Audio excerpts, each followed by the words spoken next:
នេះជាកម្មវិធីទូរទស្សន៍តាមប្រព័ន្ធអ៊ីនធឺណិតរបស់ Vuthu Azizi Serai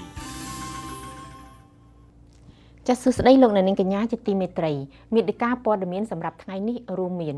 ពលរដ្ឋអំពាវនាវសូមឲ្យបញ្ឈប់ការកាប់ព្រៃឡង់តុលាការយុតិធធអន្តរជាតិនឹងធ្វើសេចក្តីសម្រេចលើបណ្ដឹងរបស់កម្ពុជានិងព័ត៌មានផ្សេងទៀតចាសជាបន្តទៅទៀតនេះនាងខ្ញុំគីសរនីយ៉ាសូមជូនព័ត៌មានពិស្ដាពលរដ្ឋនៃសហគមន៍ព្រៃឡង់និងអង្គការសង្គមស៊ីវិលមួយចំនួនបានអំពាវនាវដល់សហគមន៍អន្តរជាតិឲ្យជួយធ្វើអន្តរាគមន៍ទប់ស្កាត់និងបញ្ឈប់សកម្មភាពកាប់ទន្ទ្រានព្រៃឈើក្នុងសហគមន៍ក្នុងវេទិកាសាធារណៈមួយនៅភូមិប៉ាល់ហាលឃុំរីករាយស្រុករវៀងខេត្តព្រះវិហារកាលពីថ្ងៃទី31ខែឧសភាដែលរៀបចំឡើងដោយមជ្ឈមណ្ឌលសិទ្ធិមនុស្សកម្ពុជាពលរដ្ឋក្នុងសហគមន៍បានឡើងបង្ហាញនៅក្តីបារម្ភចំពោះការបាត់បង់ព្រៃធម្មជាតិនៅក្នុងតំបន់ព្រៃឡង់រាជរដ្ឋាភិបាលបានផ្ដល់សម្បទានដីសេដ្ឋកិច្ចទៅឲ្យក្រុមហ៊ុនមួយចំនួនដើម្បីធ្វើការអភិវឌ្ឍជាចំការកៅស៊ូនៅតំបន់ព្រៃឡង់តុលាការយុតិធធអន្តរជាតិនឹងបើកសវនាការបន្ថែមមួយថ្ងៃទៀតនៅថ្ងៃអង្គារនេះហើយនឹងធ្វើសេចក្តីសម្រេចលើបណ្ដឹងរបស់កម្ពុជាដែលបានទាមទារឲ្យតុលាការចេញវិធានការបន្ទាន់មួយដើម្បីការពារកុំឲ្យមានការប៉ះទង្គិចគ្នាដោយអាវុធរវាងកងទ័ពខ្មែរនិងកងទ័ពថៃនៅតំបន់ក្បែរប្រាសាទព្រះវិហារ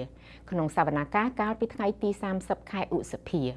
ដ្ឋមន្ត្រីក្រសួងការបរទេសខ្មែរលោកហៅនំហុងបានថ្លែងជម្រាបក្រុមប្រឹក្សាចៅក្រមតុលាការទាំង16រូបថាថៃមានភារកិច្ចក្នុងការដកកងទ័ពខ្លួនចេញពីតំបន់នោះមន្ត្រីតំណាងឲ្យរដ្ឋាភិបាលថៃកាលពីថ្ងៃច័ន្ទបានដាក់បណ្ដឹងប្រឆាំងរដ្ឋាភិបាលខ្មែរដោយលើកឡើងថារដ្ឋាភិបាលថៃមិនជំទាស់ទៅនឹងសាលក្រមតុលាការនោះទេប៉ុន្តែបញ្ជាក់ថាតុលាការគ្មានយុត្ថាធិការទៅលើតំបន់ចំនួន 4.6 គីឡូម៉ែត្រការ៉េក្បែរប្រាសាទព្រះវិហារពលរដ្ឋប្រមាណ300នាក់នៃក្រុមគ្រួសារជនរងគ្រោះនិងសាក្សីក្នុងរបបខ្មែរក្រហមបានទៅទស្សនាមន្ទីរឧក្រិដ្ឋកម្មប្រល័យពូជសាសន៍ទួលស្លែង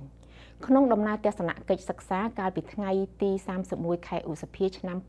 2011ដែលរៀបចំឡើងដោយសាលាក្តីខ្មែរក្រហមអតីតអ្នកទោសក្នុងសម័យនោះម្នាក់មានការរន្ធត់ភ្ញាក់ផ្អើលយ៉ាងខ្លាំងនៅពេលដែលបានឃើញរូបថតរបស់ខ្លួនដាក់តាំងបង្ហាញនៅទីនោះក្នុងចំណោមអ្នកទោសខ្មែរក្រហមផ្សេងទៀតអ្នកស្រីមុំគឹមផ្សេងអតីតអ្នកទោសដែលបានជាប់ឃុំក្នុងមន្ទីរស24ឬគុកព្រៃសរបានថ្លែងថា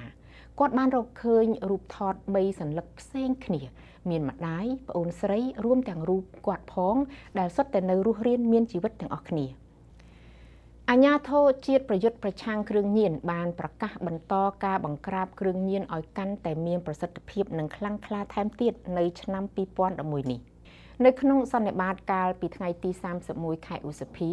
មន្ត្រីជាន់ខ្ពស់ជំនាញប្រយុទ្ធប្រឆាំងគ្រឿងញៀននិងមន្ត្រីសមត្ថកិច្ចចម្រុះជាច្រើនរយនាក់បានពិភាក្សាគ្នាដាក់ចេញនៅវិធានការនិងយុទ្ធសាស្ត្រសំខាន់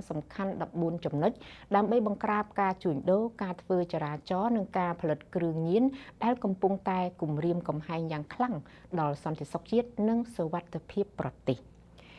អភិបាលរងខេត្តបន្ទាយមានជ័យបានគូបញ្ជាក់ថាខេត្តបន្ទាយមានជ័យជាប់ព្រំដែនថៃគឺជាតំបន់ដែលប្រឈមមុខខ្លាំងជាងគេដោយមានការជួញដូរការចែកចាយការប្រើប្រាស់និងការផលិតគ្រឿងញៀនផ្សេងទំនិញសពសារពើដែលចេះតែឡើងថ្លៃឥតឈប់បានធ្វើឲ្យប៉ះពាល់ដល់ការសិក្សារបស់កុមារាកុមារីជាច្រើនជាពិសេសកូនចៅនៃក្រុមគ្រួសារក្រីក្រដោយឡែកនៅខេត្តកំពង់ធំក្មេងៗអាយុក្រោម15ឆ្នាំជាច្រើនអ្នកនៅក្នុងភូមិគិរីអណ្ដែតឃុំត្រៀលស្រុកបារាយស្ទើរតែទាំងអស់គ្នាមិនបានទៅសាលារៀនឡើយដោយខ្លះបានប្រមូលផ្ដុំគ្នាកកកុញនៅកន្លែងរោងការរោងបុណ្យទានក្នុងភូមិដើម្បីសុំអាហារទទួលទានដោយសារតែផ្ទះរបស់ពួកគេគ្មានអង្ករសម្រាប់ដាំបាយខ្លះទៅស៊ីឈ្នួលឬគ្រាប់ស្វាយចន្ទីជំរះស្មៅចំការកៅស៊ូនិងការងារផ្សេងទៀតដើម្បីរកប្រាក់មកផ្គត់ផ្គង់ជីវភាពគ្រួសារចាលោកអ្នកនាងកញ្ញាទើបបានទស្សនាព័ត៌មានរបស់ Vuthu Azizi Serai ពីរដ្ឋធានី Washington សម្រាប់កម្មវិធីផ្សាយប្រចាំថ្ងៃសូមអញ្ជើញចូលកាន់គេហទំព័រ www.rfa.org/khmer នាងខ្ញុំកេសររនីយ៉ាសូមអរគុណនិងសូមជម្រាបលា